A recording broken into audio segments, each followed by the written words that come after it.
बारिश की वो रात आम रातों जैसी नहीं थी। आसमान पर बादल इस तरह गरज रहे थे जैसे किसी पुराने राज को दफन नहीं रहने देना चाहते हों। अली को मजबूरी में अपने गांव के पुराने रास्ते से गुजरना पड़ा, वही रास्ता जिसके बारे में लोग कहते थे कि वहां सूरज ढलने के बाद कोई नहीं जाता। रास्ते के बीचों बीच एक वीरान हवेली खड़ी थी। टूटी खिड़कियां, झूलता हुआ दरवाजा और दीवारों पर वक्त के सियाह निशान।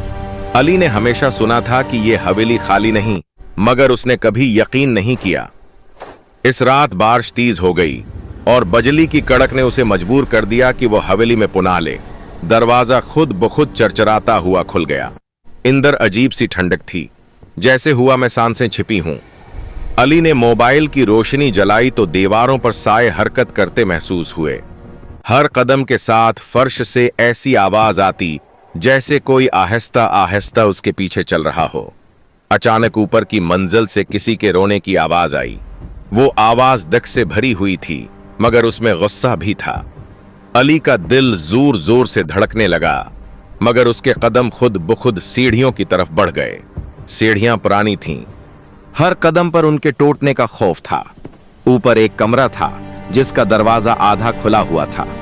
अंदर एक पुराना आईना रखा था।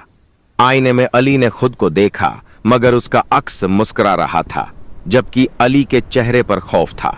अचानक आईने से एक सरगोशियां भरी, आखिरकार तुम आ ही गए। कमरे का दरवाजा जोर से बंद हो गया। हुआ तेज हो गई और शमा खुद ब खुद जल उठी। दीवारों पर पुराने लोगों की तस्वीरें थीं, जिनकी आंखें जैसे अली को देख रही हूं। रोने की आवाज अब हंसी में बदल गई थी, एक ऐसी हंसी जिसमें सदियों की तन्हाई छिपी थी। आईने में मौजूद अक्स आहिस्ता आहिस्ता बदलने लगा।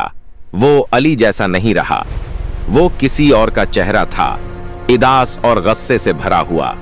आवाज आई, हमें कोई याद नहीं रखता, इसलिए हम यहां कैद हैं। अचानक बिजली चमकी और दरवाजा खुल गया। अली पूरी ताकत से नीचे भागा और हवेली से बाहर निकल आया।